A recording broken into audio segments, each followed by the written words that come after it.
Oke, teman-teman semuanya, kembali lagi di Building Mindset. Di sini kita akan melatih bagaimana cara kita berpikir. Berpikir besar, berpikir sukses tentunya.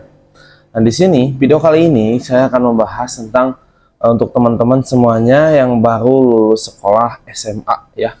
Mungkin mencari jati diri itu seperti apa? Mencari pekerjaan yang layak, mencari kebahagiaan, atau mungkin mencari penghasilan yang mungkin cukup besar ya teman-teman.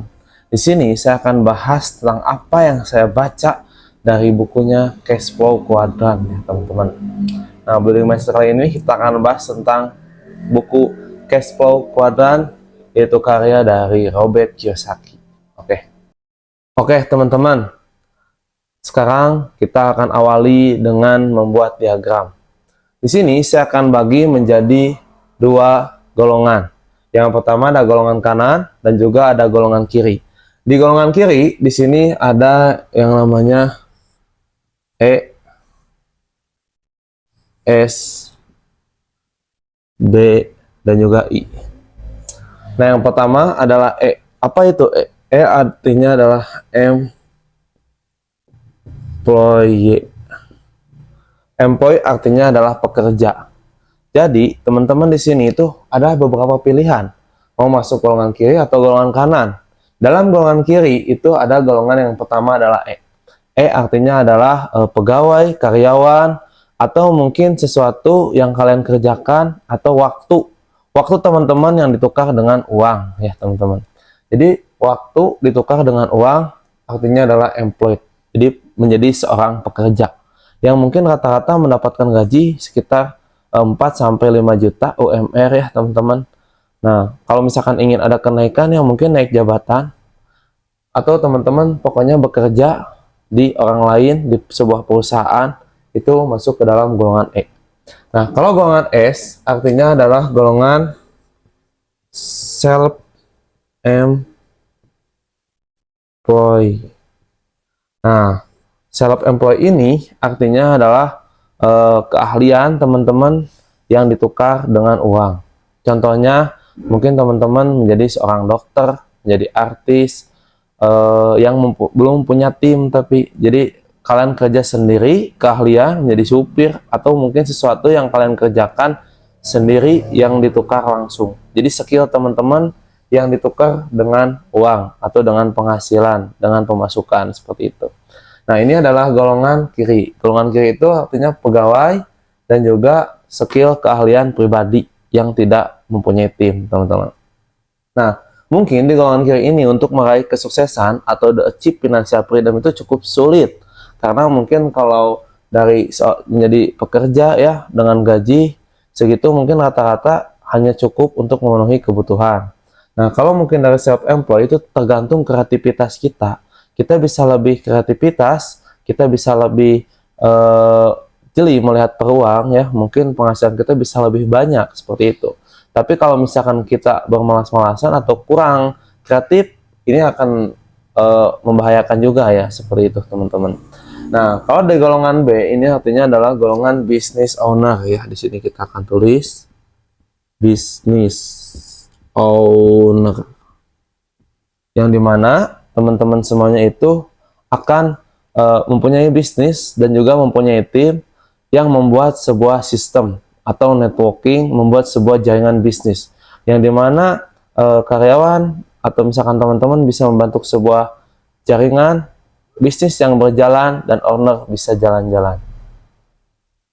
Enggak, Ketang. Kita tetap memantau ya teman-teman, seperti itu. Jadi di business owner ini kita juga harus terus belajar ya teman-teman, seperti itu. Terus mengembangkan, melihat bisnis-bisnis apa yang peluangnya lebih besar, dan kita membuat sebuah sistem, membuat sebuah jaringan, bekerja sama ya teman-teman, sehingga bisa menciptakan bisnis yang besar seperti itu. Nah, jadi ibaratnya seperti ini, ketika teman-teman mungkin dari self-employed ya, bekerja sendiri. Nah, dalam business owner, kerja kalian itu jadi dilipatkan, berlipat-lipat dengan banyak orang. Nah, sehingga penghasilan pun bisa berlipat-lipat seperti itu teman-teman kalau di bisnis. Nah, ini kalau untuk menunjang keberhasilan itu cukup besar ya teman-teman, tapi resikonya juga mungkin besar karena high risk, mungkin resiko juga besar seperti itu ya. Nah, kalau di golongan I itu artinya adalah golongan investor. Jadi di sini sudah bukan tenaga ahli, bukan waktu. Waktu bisa sih tenaga ahli atau mungkin bisnis yang berjalan, tapi di sini adalah tentang uang yang bekerja dengan uang. Nah, artinya adalah kalau kalian teman-teman di sini ingin menjadi seorang investor ya, kalian harus mempunyai modal dulu, punya uang ya, atau mungkin kalau misalkan dari pinjaman itu kurang bagus ya, harus dari uang pribadi teman-teman semuanya. Jadi di mana uang teman-teman bisa diputarkan ya, itu tapi kalau dari jangka menengah, jangka pendek atau jangka panjang. Jadi itu banyak sekali ya investasi. Mungkin contohnya investasi yang medium resiko ya, atau mungkin yang resiko paling rendah lah ya, ibaratnya teman-teman bisa investasi di emas ya, mungkin itu resikonya sangat rendah sekali. Kalau pengen resiko yang medium bisa di saham mungkin contohnya ya. Nah, kalau misalkan pengen yang resiko tinggi teman-teman investasinya bisa investasi di kripto, di Bitcoin seperti itu ya. Itu resiko tinggi tapi keuntungan juga tinggi. Nah, di sini 4 ini ya teman-teman adalah pilihan teman-teman mencari jati diri, ingin masuk ke golongan mana. Karena semua pekerjaan itu sebenarnya mah sama, tergantung pilihan teman-teman. Mana yang bisa menunjang keberhasilan. Kalau saran dari saya ini mah ya teman-teman jangan masuk ke sesuatu yang ditukar dengan waktu ya. Karena kalau misalkan sesuatu dengan tukar dengan waktu, misalkan skill kalian udah bagus tapi kalian hanya dibayar mungkin sesuai dengan jam waktu ya, itu sangat sayang sekali. Kalau misalkan teman-teman pengen masuk atau terjun, bisa yang pertama masuk ke self employed. Mungkin skill teman-teman yang ditukar, mungkin teman-teman punya keahlian apa yang ditukar seperti itu ya. Nah, nanti kesananya kalian teman-teman belajar, terus belajar bagaimana caranya membuka tim, membangun sebuah sistem ya, masuk ke golongan business owner. Nah, ketika omset sudah banyak, teman-teman udah dapat income ya. Nah, dapat income yang banyak, baru masuk ke investasi gitu. Pengen investasi yang rendah, atau misalkan investasi yang medium, atau mau yang risk, atau masukin semuanya itu lebih bagus. Cara untuk menjadi kaya itu sangat simpel sekali. Perbesar income dan lipat gandakan income, seperti itu. Mudah-mudahan pembahasan cash flow kuadran dari bukunya Robert Kiyosaki yang saya bahas sekarang bisa menjadi manfaat buat teman-teman semuanya ya. Nah, ini adalah sebuah langkah awal ya, saya sharingkan kepada teman-teman semuanya. Mungkin udah banyak lah di mana-mana, tapi ini menurut versi saya yang saya pelajari. Mudah-mudahan bisa cepat dimengerti ya, karena saya juga masih belajar.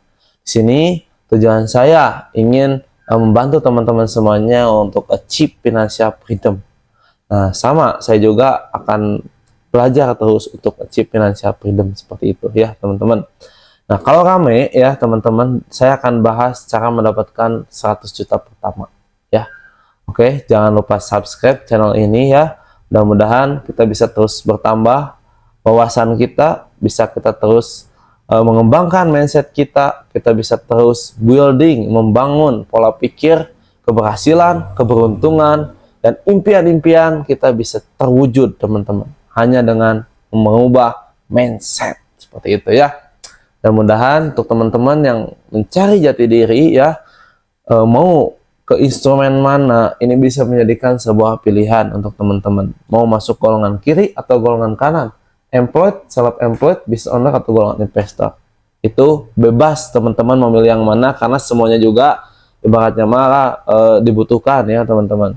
Tapi kalau ingin menunjang keberhasilan atau kebebasan ya, karena mungkin semuanya juga mencari apa? Mencari kebebasan gitu, yang sudah saya sarankan tadi ya, seperti itu.